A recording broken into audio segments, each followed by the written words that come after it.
তাই তো জমা হয়ে গেছে, সবার অ্যাপ্লিকেশন জমা হয়ে গেছে।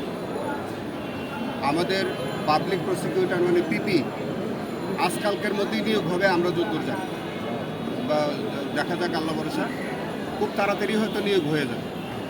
যদি পাবলিক প্রসিকিউটর নিয়োগ হয়ে যায়, আজকে কিন্তু কোর্ট কোনো ডেট আমাদেরকে দিলেন না, না দিয়ে পিপি নিয়োগ যদি হয়ে যায়, এক সপ্তাহের মধ্যে যদি পিপি নিয়োগ হয়, তখন আমরা এসে একটা শর্ট ডেট নেব, 25-26 যেখানেই হোক, যে তারিখে হোক। এটা পিপি যদি আজকে নিয়োগ হয়, কথার কথা, আজকে পিপি নিয়োগ হলে আমরা এক সপ্তাহের মধ্যেই একটা ডেট নেব, হয়তো 25-26 এরকম একটা ডেট করতে পারি।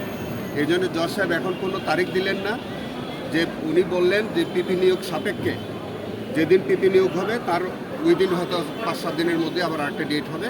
ওই ডেটে আমাদের যে জামিনের আবেদনগুলো আছে এগুলি আমরা আদালতের কাছে উপস্থাপন করব। আর এখনও হইচই করেন না, সবাই ফোন করে, আপনারা এত বেশি টেলিফোন করেন, আমরা একেবারে টায়ার্ড হয়ে যাই। আমি গতকালকে কিন্তু ফোন বন্ধ করে রাখছি, আপনারা হয়তো কষ্ট পান, আপনাদের ফোন দেওয়া লাগে না। আমরা কিন্তু সবার পক্ষে, ইভেন দেন একটা মানুষও যদি বাদ করে কেউ পয়সা দেবেন কি দেবেন না এটা বড় কথা না, আমরা কিন্তু সবাইকে ইনক্লুড করি। আমরা সবাইকেই, একটা মানুষও যদি আল্লাহ দেয়, যদি একজন কোনো বেনিফিট পান, এটা সবাই পান। সো এটা হইচই করেন না।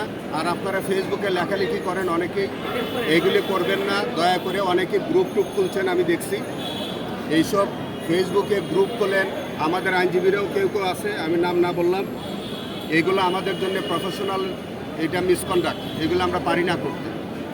আমাদের প্রফেশনাল আইনজীবীদের অনেক রেস্ট্রিকশন আছে, আমরা ইচ্ছে করলে সব বলতে পারি না, ইচ্ছে করলে আমরা সব লিখতে পারি না। আপনারা ওইগুলি করবেন না। এবং আমাদের আদালতের প্রতি সম্মান রাখা, আইনের প্রতি সম্মান রাখা। এখন যেহেতু একটা পরিবর্তিত পরিস্থিতি আসছে, নিশ্চয়ই হয়তো আইনগতভাবে আমরা, আইন অনুযায়ী আমরা যে বিচার পাওয়ার নিশ্চয়ই ইনশাল্লাহ আমরা পাবো। অস্থির হওয়ার কোনো দরকার নাই। আমরা এসেছিলাম আজকে সবাই, অ্যাপ্লিকেশন আমরা জমা দিয়ে গেছি, পিপি না থাকার কারণে আজকে হলো না।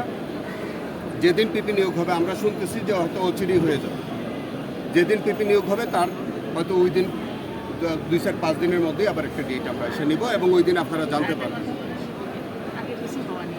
ও আরেকটা জিনিস হলো, ওর নাম আগে না ওর নাম পিছনে, এগুলো আপনারা বোঝেন না বলে বলো, এগুলো কিছু না।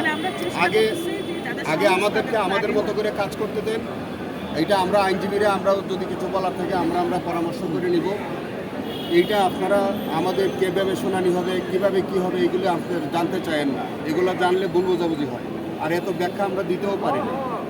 দিলে বলবো যে কিছুই দরকার নাই। আমরা এগুলি আপনাদের চেয়ে বেশি আমাদের কনসার্ন, আপনাদের চেয়ে বেশি আমাদের টেনশন। আমরা 16 বছর যাবৎ কাজ করতেছি। এই যে আমাদের যে রুবি আপা, উনি গত 4 বছর, আমরা কেউ কোর্টে না গেলে উনি একা একা গিয়ে আপনাদের পক্ষে কাজ করছেন। আপনাদের কাছ থেকে উনি কি 5টা টাকাও নিছে? নাই। এটা আমরা আমাদের দায়িত্ববোধ থেকে আমরা করি। আমরা আমাদের দায়িত্ববোধ থেকে আমরা 16 বছর এই কেস আমরা করে যাচ্ছি। সো আমরা, আপনারা নিরীহ মানুষ যারা আছেন, নির্দোষ মানুষ, নিশ্চয়ই আপনারা নিয়ে বিচার পাবেন। আল্লাহর কাছে বলেন, আমাদের জন্য দোয়া করেন, জজ সাহেবদের জন্য দোয়া করেন, অপেক্ষা করেন। হ্যাঁ, পিপি নিয়োগ হইলে আপনারা জেনে ফেলবেন। এটা নিয়ে হইচই করেন না, এত টেলিফোন, এত লেখালেখি এগুলো করেন। যারা মানে এখন নাম দেওয়া হয় না, বাকি আছে, এগুলো দিয়ে দিব আমরা।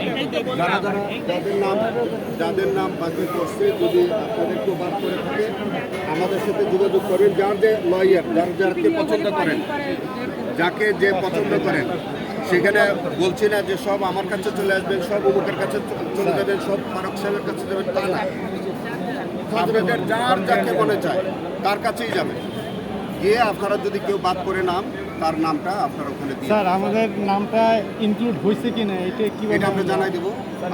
আপনারা চেম্বারে এসে দেখে নিন, যার চেম্বারে গিয়ে দেখে নিন, যার সাথে যোগাযোগ করছেন, যে লয়ারের সাথে যোগাযোগ করছেন, তার চেম্বারে গিয়ে আপনারা এটা দেখে নিন। কারণ ফোনে বললে আমরা পারি না। কারণ আমার ধরেন এখন যদি আমাকে বলেন এটা 800 মানুষ, এর মধ্যে আমি কীভাবে এটা আইডেন্টিফাই করব? এই জন্য এইটা বলা যায় না। এই জন্য আপনাদের একটু কষ্ট করে চেম্বারে আইসে বলতে হবে, ঠিক আছে? আর উনি কিন্তু আমার চেম্বারে যারা আছেন, আমার একটা অ্যাসিস্ট্যান্ট আছে মনির, ওর নাম্বার অনেকে আপনারা জানছেন, ওর নাম্বারটা আপনারা নিয়ে যান, ওর সাথে সরাসরি যোগাযোগ করুন। করলে আপনারা জেনে দিবে ওরা ঠিক ওর আছে স্যার, সাথে- আপনি ওর একটু সাথে বলে দেন চোদ্দ যেন যখনই করে। আমাদের ওকে, আল্লাহ হাফেজ। জি, আসসালামু আলাইকুম।